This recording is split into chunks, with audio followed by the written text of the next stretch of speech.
Welcome to Stronger Than the Story, Real Women, Real Overcoming. I'm Janae Robinson. These conversations are with women who have faced life-altering moments and discovered a strength they didn't know they had. Because your story may shape you, but it doesn't decide what rises next. I'm here with Kylie Orton. Welcome, Kylie. Hi, how's it going? Good. How are you today? I'm dandy like a lion. I have Doing never heard good. that before. I have never Oh, heard that before. oh, really? I love it. It's like a dandelion. Yeah, super cute. Super Yeah, cute. Well, I'm yeah. just How are going to you? jump in. I am good. I am good as Good. well. I'm really excited to see you.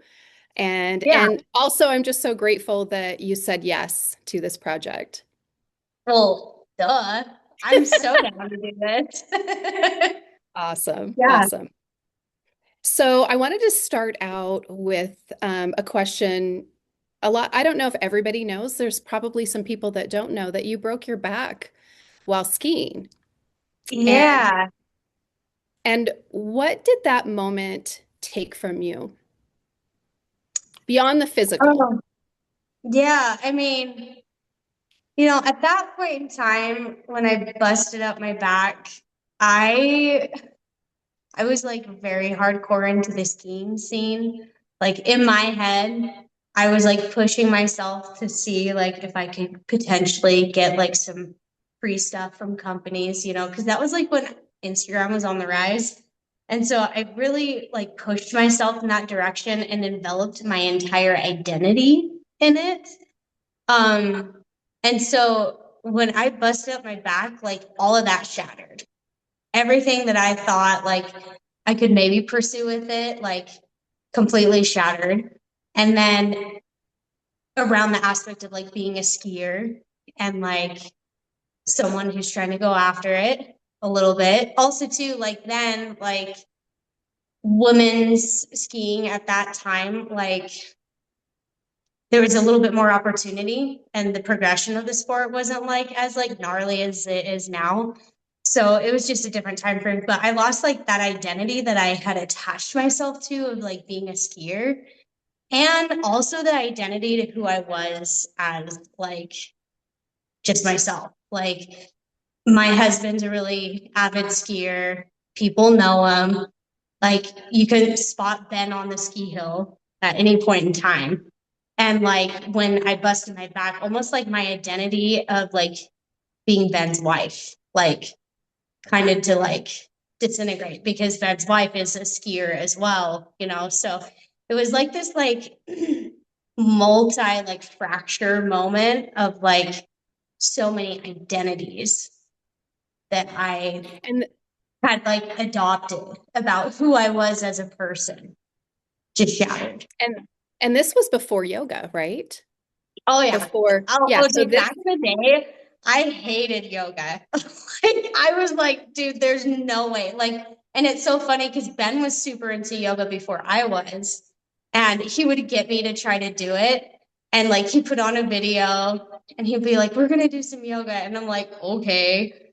And I could not do it. Like my attention span was not there. I was like, this is the dumbest thing ever. And so now it's really funny because like complete 180 in my life of like my opinion of yoga. So yeah, it was prior to yoga. Yeah. yeah, yeah. And so what did losing your body's reliability teach you about control? They don't have any. And Do-do-do. so yeah. like like for real, like it's crazy. Like you really don't have any control in the sense of like what is going to happen to you. Like the world's axis could just like barely go through like a bump in space and all of a sudden everything falls apart, right? And so like that instant incident really taught me that you have to just let go of the reins and you have to just let whatever come in because like at that point in time like I tried to control like how I was going to rehabilitate my back. And like every time I did, it didn't work. And the one thing that I didn't want to do, but then I was continually told you need to come to a class, was yoga. And then I finally leaned in, and then all of a sudden, that's where I found my healing was Mm. in yoga. So Yeah, yeah, I see a pretty little wild. emotion coming up right now. You don't have any control over anything. That was like No, the biggest lesson. yeah, Yeah. can you speak a little bit about like the fear there? Was there ever a thought of this may never get better? Yeah, I think my biggest fear at that point in time, I was in like, in my opinion, like in the best health I had been in at that point in time in my life. And I think the biggest fear was wrapped around my lungs. Mostly like just the inability for my body to find the movement that I was plugged into for my overall health, and to have that ripped away. Like I had a lot of fear wrapped around like what was going to happen with my lungs and my lung capacity, and having like CF and being like, well, I can't run because that's going to jar my back, and that's not like physically possible for me. And so like I had a lot of fear wrapped up in like the physical forms of like um just physicality, like what was going to happen with my body. Identity wise, I think, I don't know if it was necessarily fear. Well, I feel like fear is like the root of most like gnarly emotion. At the base of it all, it's usually always fear. But when I lost that aspect of my identity and like who I was, I mean, I guess there is fear wrapped up in it, because now it's like, okay, well, who am I? Like, what makes me valuable? What makes me cool if I'm not that? You know what I mean? So, yeah, there definitely was like some fear wrapped up in that. But yeah, it was just super interesting, the whole process. Yeah, yeah. Yeah. Now, I wanted to also ask you because you are a yoga teacher. Mm-hmm. You're in your yoga studio right now, which is really exciting. This is, yes, everybody gets a little sneak peek in there. I love Um, it. yeah. And you have done a lot of education about the body. And so what is the difference between knowing the body academically and listening to it intimately? Well, when you mean academically, are you talking about like physically, like anatomy wise? Is that what Yes. you're relating Yes. to?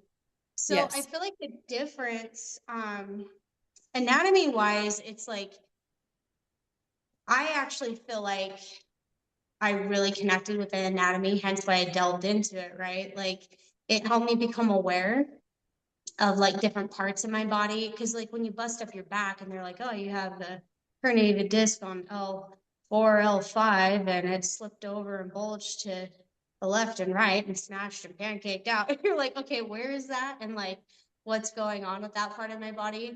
So that's really when I leaned in to a lot of the anatomy and physiology aspect of it. But once I leaned into that, I was able to understand um, the emotional aspect to it too. Obviously, like I didn't make those connections right away until I did my teacher training, and then going through the chakra system, and I really learned the emotional aspect of it, and like where we store specific emotions in the body, energy centers. um and I feel like that's just like the difference. Like anatomy is like helps you put the place of where things are, but like the emotional and energetic side is that aspect of like the energy systems. So I feel like that's the two difference, but I really feel like they're meant to meld together and like be interwoven through like healing, like understanding the physicality, anatomy, and physiology along with the emotional aspect of it. Yeah, I think that too, when you see a picture, you don't always feel where it Yeah, is. But when you start moving and you start feeling, especially I would think when you have an injury, because sometimes there is pain, sometimes there's sensation that goes along with yeah, that. And then it's yeah, like, oh, and you have this guide of looking at these pictures, and And then you have the guide of the emotions as well Yeah, on and the top of it. movement of the body. Yeah, yeah, for Yeah. sure. I agree. Same page. So what do most women misunderstand about their bodies? Honestly, I feel like how badass women's bodies are. Let's be real. Like the fact that we go through a our cycle every month and we shed and we let go and then we come back out on top and we also do like most of the regular things that everybody does every day.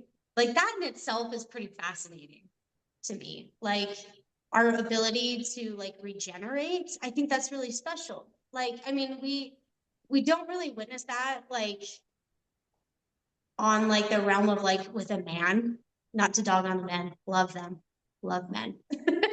But you know, like if you take into consideration being a woman and the fact that we have an organ that sheds and regenerates itself, and we get to actually like witness the physical form of that, I think that in itself is like one of the most empowering things of being a woman, because in understanding that, you can really have that affirmation that your entire body can do that.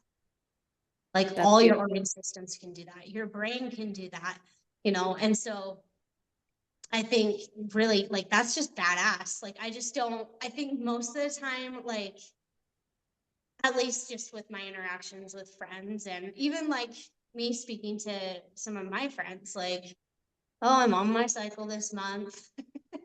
And like it's like, oh man, like that's such a bummer. But like I think most women sometimes can neglect like how like dope that is and our ability to regenerate, and we get to actually see the like physical like affirmation of that actually happening and manifestation of that happening.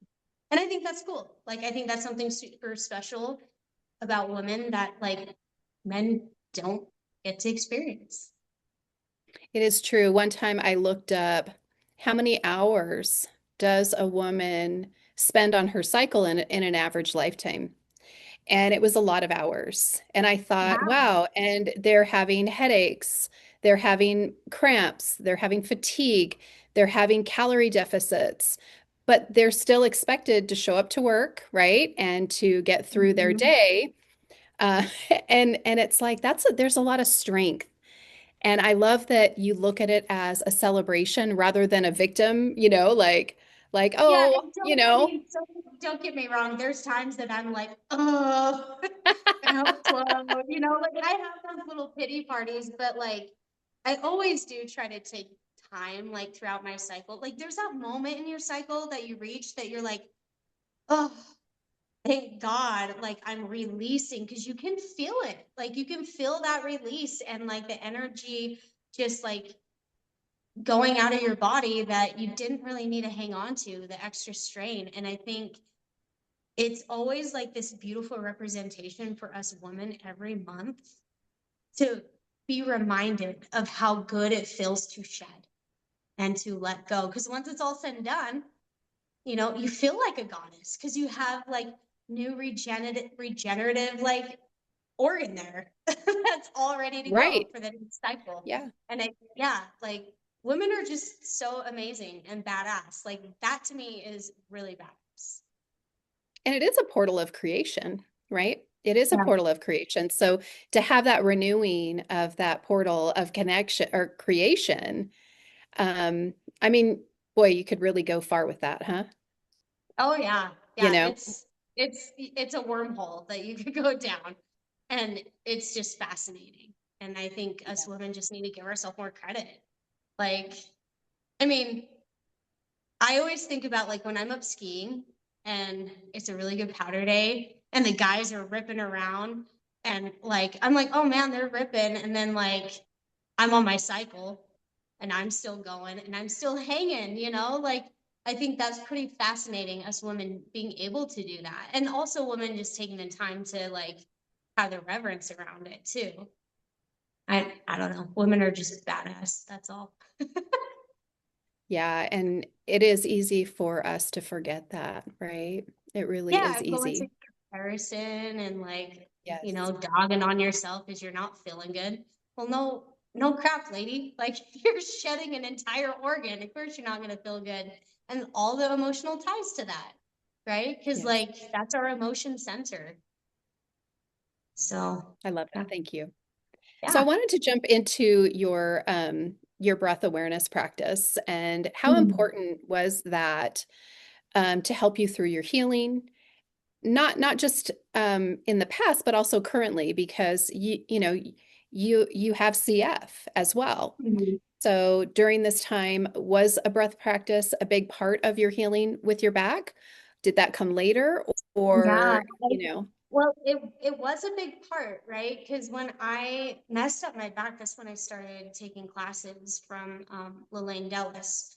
And I mean, I would go and, just like most yoga classes, she'd guide you in with your breath into postures and onto your mat, into yourself. And that was a huge part and it's funny because when I started it, I remember thinking to myself, like, oh, this is like kind of similar to what like my RTs used to do when I was a kid.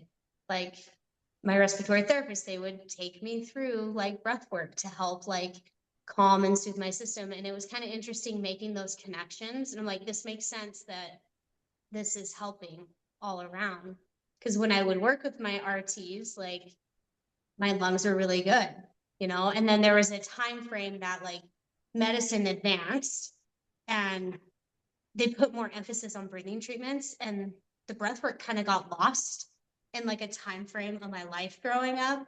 And then when I hurt my back and I got reintroduced to breath work through yoga, it was like this remembering of like this is what really like makes the biggest difference in my body and what I'm experiencing. So breath work was huge. And it's really interesting, through the years of like practicing continually, if you're not connected with your breath and your movement, you're never going to get into your body to the depth that is possible, if that makes sense. Yeah, one of the things speaking to the audience now, one of the things that is great when you either go to one of Kylie's classes or even if she's in a class with you, is that she is loud. And a lot of times women are taught to be quiet, right?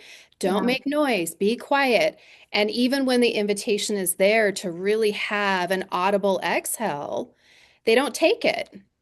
But No. Kylie takes it every time, and it's great because there's so much permission in your classes and so much permission even when you are a participant, because I've done both and which I love. So I always try to chime in as well and get my breath going because I know Yeah. how important it is to get into the body. And what I've learned is that the more you can give there with the breath, with the physiology portion to it, the more you're going to get out the emotional side and the sensation side of being able to feel those sensations. Oh yeah, absolutely. Well, and it gets your nervous system online, right? Like having those like audible breaths, it stimulates your vagus nerve. So when you get that baby online, everything comes online. And when the nervous system is lit up, that's when awareness comes through. Like you can pick out specific pinpoints in the body in the practice of what you're actually feeling emotionally. And I would even say physically, like to some extent, like I had nerve damage for a while and like there were parts on my body that were numb and they didn't come back online until years of breathwork practice to get that nervous system back online. Yeah, there's a great expansion, isn't it, with the breath? Like Yeah. everything is expanding. And there are a lot of yoga teachers, and some people have a hard concept with this, where they'll tell you to breathe into your legs, right? Or breathe into your arms. And some people are like, "What? My lungs don't go there." Um, but but when you can just bring in awareness of those legs as you're breathing, and you just create this extension of the breath there's just this openness, there's a fullness that starts to happen. And you're right. All of a sudden the nerves are like, oh, here I am. Here I am. I'm online. Yeah. Well, and that goes into the realm of like the koshas and the energetic sheaths of the body and So talk the about the koshas. Not everybody knows what the koshas are. so they're now you got me on the spot. I'm having a brain fart, right? But the koshas are the energetic sheaths of the body. We have the mental sheath, we have the physical sheath, we have the emotional sheath, and the soul sheath. But pranayama is like the pranic body sheath is the first, like, well, you have the physical, then the pranic, then the mental, and then the soul. And so, like, when you work into that physical with the movement and then connect that with the breath, it lets you get deeper into the mental of the mind and being able to deconstruct, identities or truths that you've developed over time, and whether they're your own or if they're someone else's. It's just really interesting. But that's like what the koshas are, is the energetic sheaths of the body. Yeah, I love that. Thank you. Yeah. So you were talking about identity and attachment. So I kind of want to shift into that for a moment. So tell us what it's been like to let go of several identities that once shaped your life. So you talked about Oh man. fear, someone with CF, which is cystic fibrosis, wife, yoga teacher, and honestly, if I can gently include the womb and that identity of your desire to become a mother when so many labels fall away, how do you find the woman who remains? Well, I feel like letting go of those identities of like having CF, honestly, that was like one of the most empowering ones.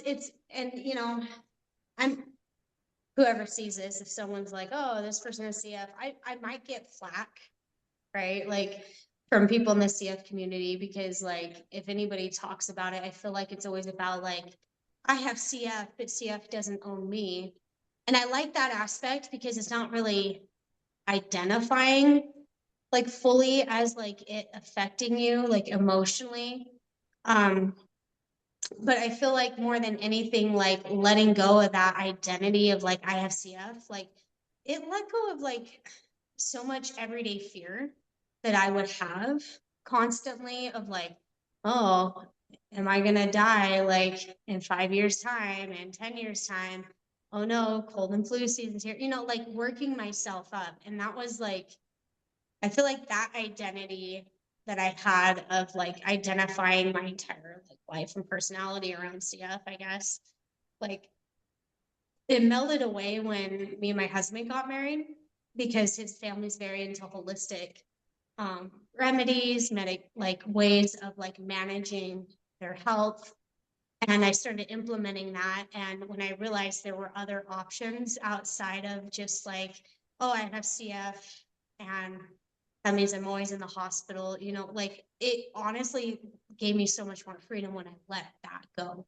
Because CF can control your life if you completely identify your life with CF all around hospital stuff and not actually like going and living your life. So I feel like that's like the CF portion of like, letting go of that identity, and what it gave me was freedom, right? And then the wife one, like identifying myself as like, oh, Ben's wife. I feel like when I stopped like just identifying myself as that, it's like, no, like, like, oh, that's Ben's wife. It's like, no, my name is Kylie and I am this, I'm cool, I'm fun, I like to have a good time, I'm high energy, slightly opinionated, you know, but all those things that are like a part of me, like when I let go of that, like codependency so much on him, like I found out like I'm so much more than just a label, right? And like allowing myself to be adopted as that, and almost like putting myself in the shadow of who Ben is as a person, because the reality is like when we're together, we shine bright when we're both shining, right? And so that was a big part of it. Like through that process of breaking my back was like losing that identity of just being Ben Orton's wife, the skier girl, and the one that does that. And same with skiing. Like I had to shed that. Like, yeah, that is part of who I am, but it's like not the most interesting thing about me, you know? And then when it comes to being a yoga teacher, boy, this one is like constant, I swear. I have like multiple sheddings of like who I am as a yoga teacher, probably like every 3 years. That's been like a consistent thing ever since I started teaching.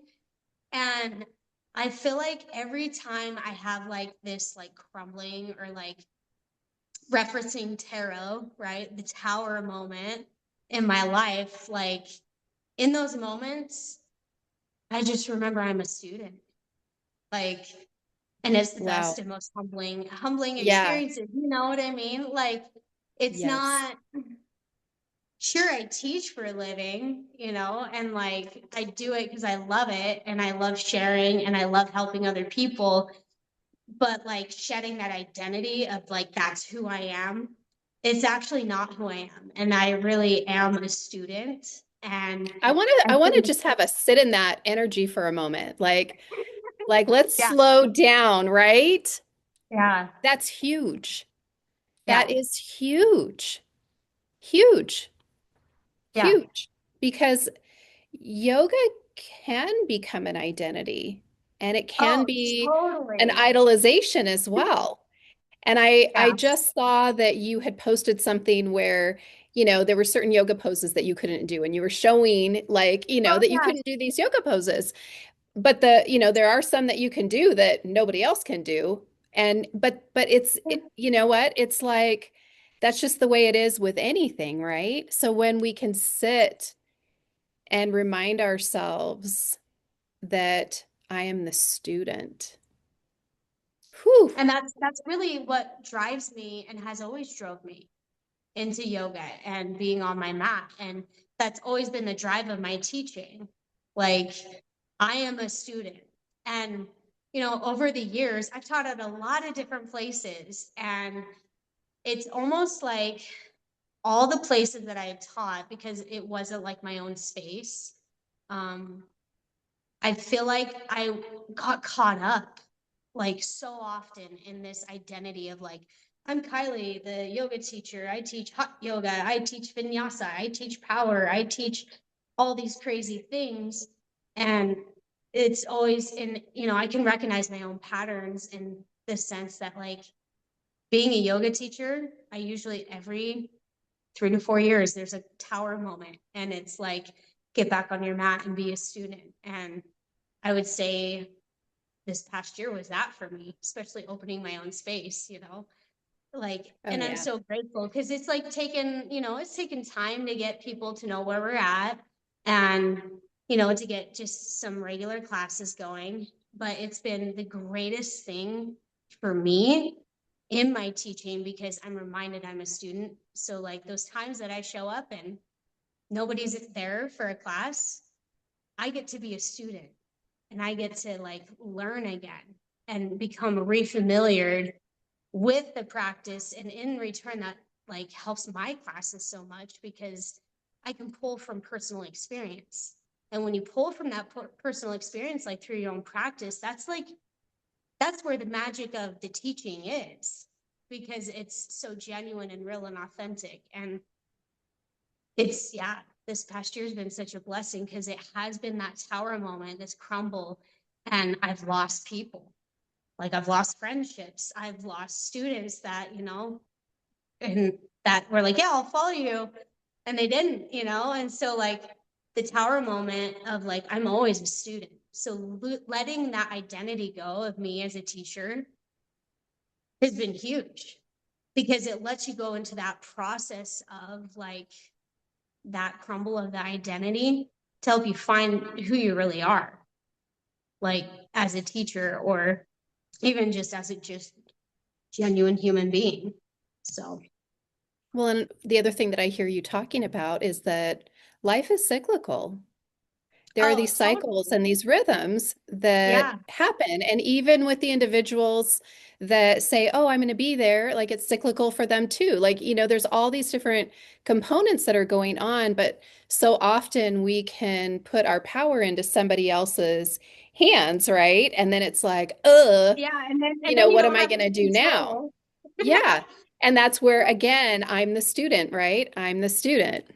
Yeah, yeah, for sure. Like it puts you back into the student aspect. So I don't And know. And also it's also I wanted to share that when I opened up Janae's Essentials, I had gone down the street to get a coffee and Kylie was there. And Kylie had taught me privates for a little bit, and we were trained by the same company. So I saw her. She was doing continuing education. I was still doing my training. And she was so excited for me. She was just so excited for me. And one of the things that, if you don't mind me sharing, ah, is go ahead. when you had told me that when you went into uh, your first yoga teacher training, that you had looked around and you had said, all these people are my competition. Do you remember Oh, this story? And oh, then for all of a sure. sudden, as you went through the training, you're realizing, no, no, no, no, that's Yeah, not how it works. And you had passed that on to me that yoga is a community, that we are cousins, and we all have different strengths. We all have different talents. Nobody can take away from someone else. And I just yeah, wanted to share that that is something that I have put into my life, and that comparison goes away because it doesn't matter what somebody else is doing. Nobody has everything, right? And people go where they want to go. That's just how it is. So I want to say no, thank you for that, because that yeah, has been a beautiful philosophy from just day one of me being excited, saying, hey, come on over and check this out. And yeah. then when I saw you building your studio, I was so excited and Yeah. just, Well, and your support felt so genuine, like I did have some backlash and it was like so like, when those people say, I will support you no matter what, whatever you do, and you're like, okay, yeah. And like, you're like, they will support me. And then when push came to shove, I was looked as a threat. And people went into immediate like protection mode of like, well, I have to protect my space if you're going to go do your own thing. And it was so like disheartening, like and heart-wrenching. So like to have that support from other teachers, it always means so much because it's really not about competition. In fact, if like all of us collaborated, like how dope would that be? There could have been, the coulda, woulda, shouldas, sure. and that I think like through that whole process and transition, through many processes and transitions that I've experienced as a yoga teacher, and that it's taught me like to realize like you can't force like people to have those come to Jesus moments. That like actually there's abundance everywhere and everything's gonna be okay. And I don't know. I just have always appreciated your genuine support because that's what the world needs. Like people need cheerleaders. People need people to be like fanning that flame and letting people, shine bright and shine big, like when they choose to expand and choose to like go on their own. Like I think to myself all the time, like we have Cheyenne here at the studio teaching, and that girl is amazing. And she has so much potential, and I can't wait to see her like outgrow this space. You know what I mean? Like that is like always been my biggest goal for any of my graduates from our teacher training. Like grow, like outgrow us, shine, go do it. So I don't know. Like I feel like that support is needed more now than ever for people, and especially for yoga, because like yoga has the most dope potential to literally change the world. Like if more people did more yoga, there'd be so much less like gnashing of teeth. I agree because again, Um, we're showing up as the student. We're feeling our body, we're feeling our emotions, but the yeah, way that the way that our society has treated emotions, it's always suck it up, don't cry, go to your room, you have to be alone. I don't want to see that. Put a you're smile on too your face. emotional. Yes, you're Oh, too that's the emotional. worst. Right. And so it's having to undo all of that Yeah, within our adult self who, sometimes we don't even see it. I mean, we don't. We don't see it because if we saw it, we wouldn't do it. When we yeah, do see it, we have an opportunity to change. And what I always say is, well, because I've had people say, well, if I see it, I can still continue to do the old way. And I said, yeah, yeah, you can, but then that's manipulation because you know that it's not right, right? You know that that's not where you want to be.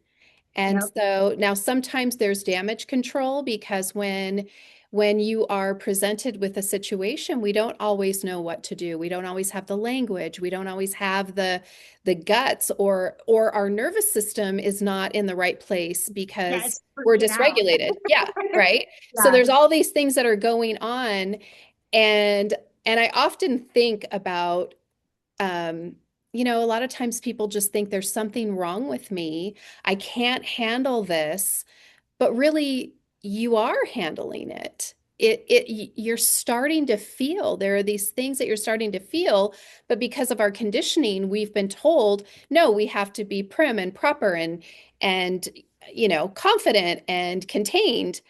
And emotions aren't any of those things. They're not Oh, any, dude, even I'm a even pure mess. joy is not contained. Yeah, well, and I think, like embracing the ugly and the messy and the rawness, like that is like so essential for like people's healing. Like let people have those moments, but also like don't like hang it over their heads, right? Right. I don't know. Yeah. Yeah. And so Um, I didn't know if you yeah. wanted to continue on with that question. I know that there were a lot of things in there, and there was one gentle Oh yeah, the prompt. motherhood, desire for motherhood. Yeah. Yeah. So I've gone through a lot of like interesting phases, like with the motherhood thing in my life, because, um, growing up LDS, like there was always so much like conditioning and emphasis on like multiply and replenish the earth, right? And like this like aspect of like, you get married, you get pregnant, you have babies, you have family, and that's like your calling. And I had to really go through stripping of that identity. Um, Actually, when I went through my teacher training, and that's also an interesting one too, because like I feel like I always had like an internal battle with that growing up because I was always told I couldn't have kids because I have CF. And so, and more than anything, it was because, the risk. So it was always like fear based of like, if you get pregnant, you're going to end up getting sick. Then you won't be able to breathe because you don't have any space to breathe. So like I had to shed that identity when I went through like my yoga teacher training. Um, and that's an identity that sometimes likes to rear its head and come back up and like be like, do you accept this identity and this truth, Kylie? Because it is a present thing that continually will pop up because it's rooted in fear. And so like I still go through tests like in that aspect with it. Um, but I think leaning into just more of the energy of what a mother is helps me not be in that fear mindset. And it's really allowed me to be okay with whatever does happen. Whether I do become a mom or I don't become a mom, or like if there's a pivotal shift in my life where I'm like, oh, I'm going to go pursue, IVF or whatever to try to get pregnant and become a mom. I feel like recognizing the frequency of what motherhood is really what dissolves the fear around it. Um, And it's allowed me to kind of be okay with whatever is, and to look at motherhood as it's not just necessarily bringing a human into the world, right? Like I always think to myself, like I go and teach yoga out at a rehabilitation center for drug addicts and alcoholics and other forms of addiction. And I always think of myself like I'm like the mother out there. Like I'm working with like 30 to 40 men in a group dynamic, and I get to witness like their child self, like in that class. And it's like, I'm kind of like the mother hen guiding them through awareness into themselves. So like motherhood, the identity that I've had to rewrite is that it's not just about a physical essence. And if it does manifest that way, like I would be so stoked and so honored. But also remembering that motherhood is more of holding a frequency of like nurturing people and letting people, you know, be their child self, witnessing those childlike emotions, and not necessarily holding space for the shitty ones, you know what I mean? But being able to maybe establish firm boundaries. Like, these are my boundaries. I'm going to honor them. And I'm going to let you have your little fit, but I'm still going to love you through it. Yes. And so that's really helped me kind of close up the identity of fear around motherhood. But it does pop up still sometimes because, like, you know, I mean, I value my health a lot. And I've had my health taken away from me so many times in my life. And I think because of that, that fear will pop up.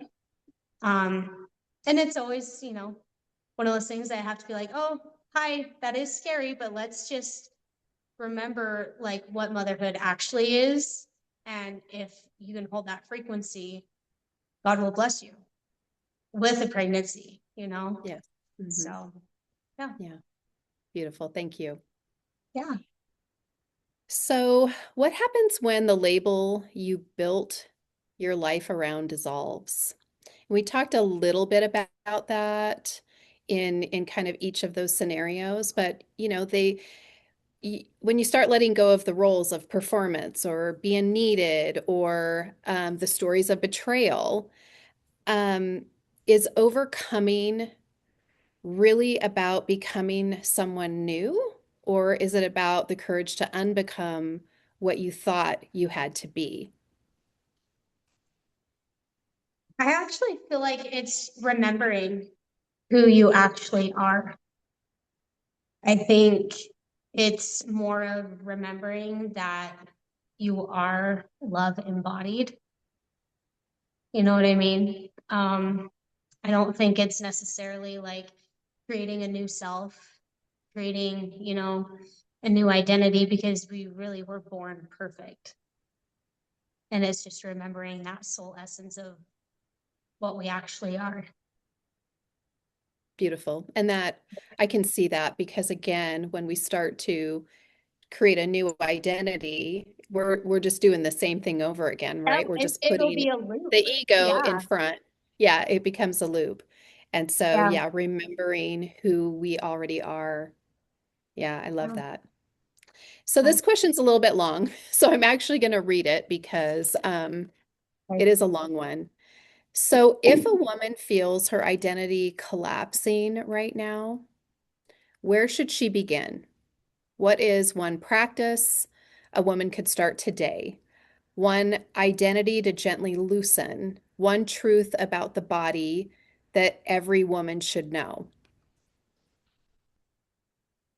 Hmm.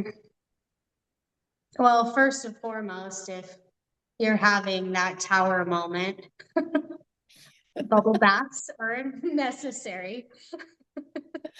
I feel like water is absolutely necessary. And I feel like mostly because there's a big energetic connection to water because we are women. I mean, we are the vessel holders. And so I think connecting with warm water in a bath is like super nurturing and a practice that you can start to develop. Like, it's like a ritualistic practice. Like, when you have those tower moments, like, go treat yourself to a bath, put some bubbles in it, get some candles going. And I think doing that, just taking that time to just settle in the emotions of the waters of the emotions is super important, because that's where you're going to get a lot of clarity. I also am a big fan of going out in nature.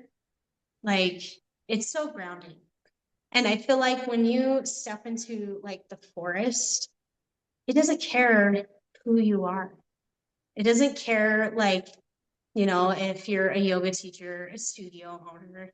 It doesn't care if, you're a skier or whatever. Like, it just cares that you're there connecting.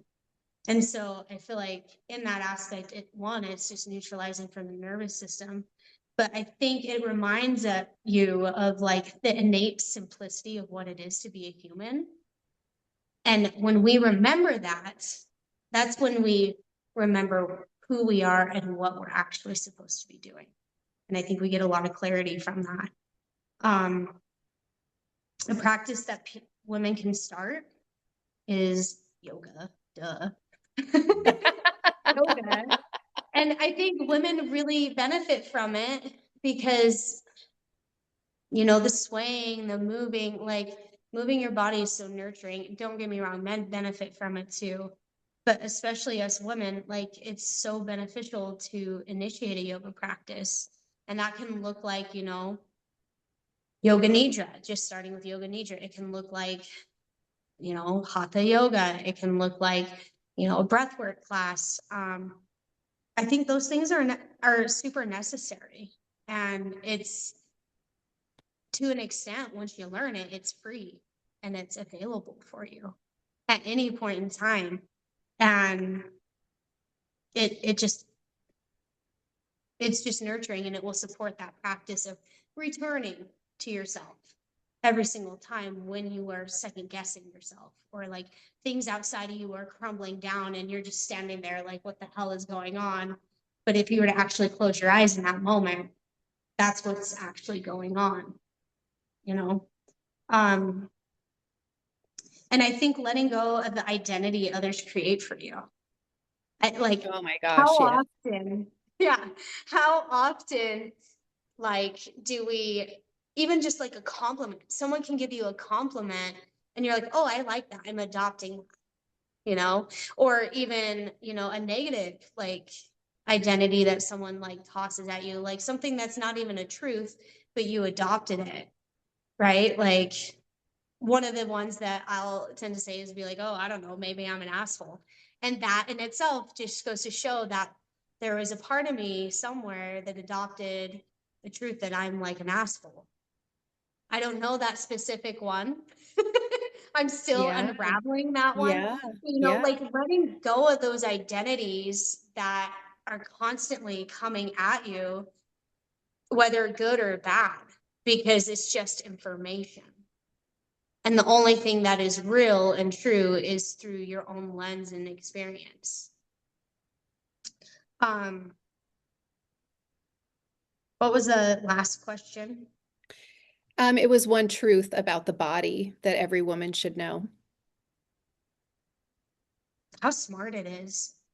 Like, the body is so intelligent. Like, it's kind of interesting, like, with my back injury that I had, like, my mom's a nurse, and when I showed her all the results and everything, she's like, you're going to probably have to have back surgery.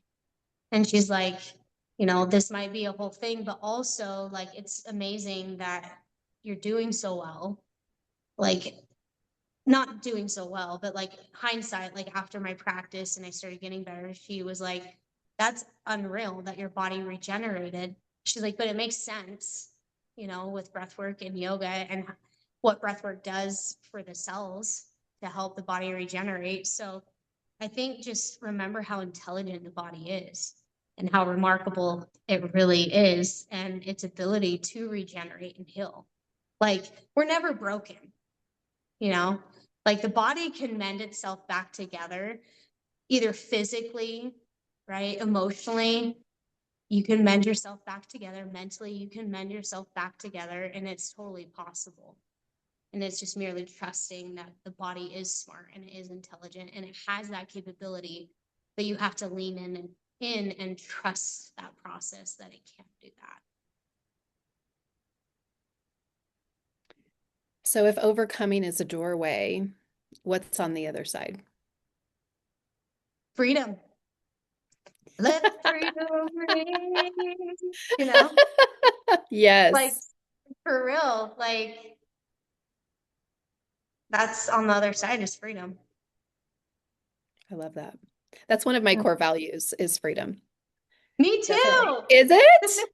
Yeah, it's so Yeah, important to me to have that freedom. it is. So I Yeah, love that you said that absolutely. because I really relate to that for sure. Yeah.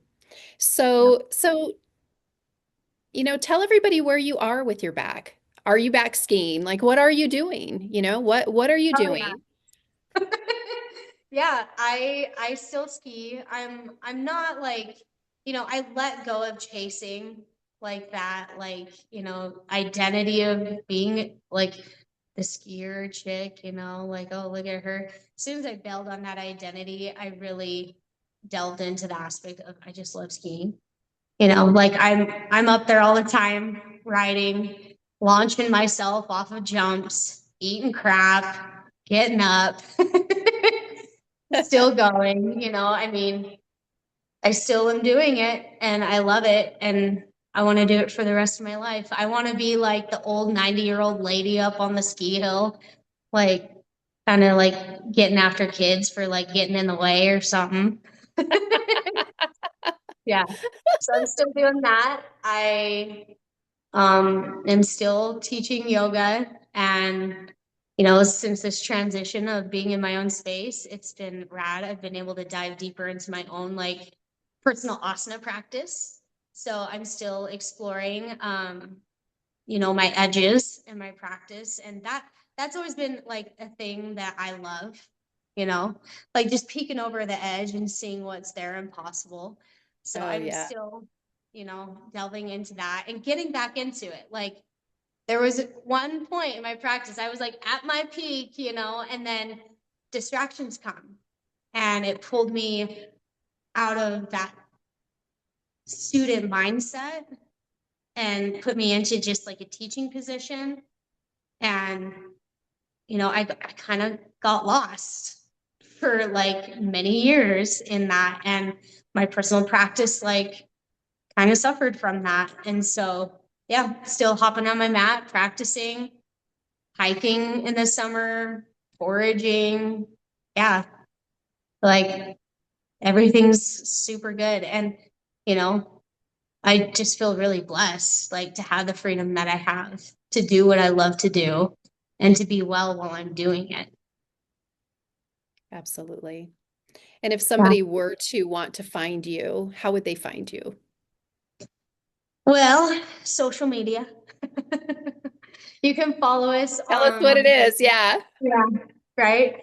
You can follow us on Instagram at vortex.research.academy. We are located in Albion, Idaho, 124 Vaughn Street.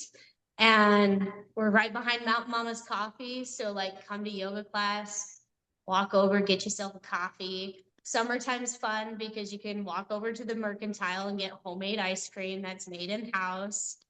Yeah, you can find us on socials. I do have a Facebook, and it's just under Kylie Orton. And it's linked to our Vortex Research Instagram account. So there's that. We do have a website. Can I remember it off the top of my head? No, but it is We'll linked put in it our beneath this profiles. video. Yeah. Yeah, it's linked in our profiles. Yes. But yeah, that's where you can find us. And yeah, we'd love to have people come in and come do some yoga because it's rad. For sure. Do you also run a school, a teacher training? Yes, we So how do. often do you do that? So Does it typically we just do that in the fall, because it's the, going inward time and self-study. And it's really a time where the yoga studio kind of comes alive. at least in my opinion, is in the winter months. So we usually do that in the fall. We took this fall, we were gonna do one this fall, but with opening the studio, like just a couple months prior, we didn't really get the flow and traffic to let people know like what we're at, where we're at when we're starting it. So we're not quite sure when the next one is. We're still kind of filling it out, but we may do one this upcoming fall. Maybe put some feelers out there, see if anybody's interested. But it's a 200-hour program. It's 6 months, and it's super rad. It's a very cool experience, and from a teaching perspective, it's always like such a beautiful thing to witness people's growth through that process and the shedding of their identities through the method of yoga. So yeah. Awesome. Well, thank you so much for being a part of this summit. Yeah. Always love hearing your story and your thoughts, and I wish you well. And for our audience, stay tuned. We have 13 women so far in this summit. Yep. And so rad. I'm not really sure where everybody's going to be in it, but thank you to the audience for watching as well. Yeah. Thank you, Janae, for having me. You're welcome.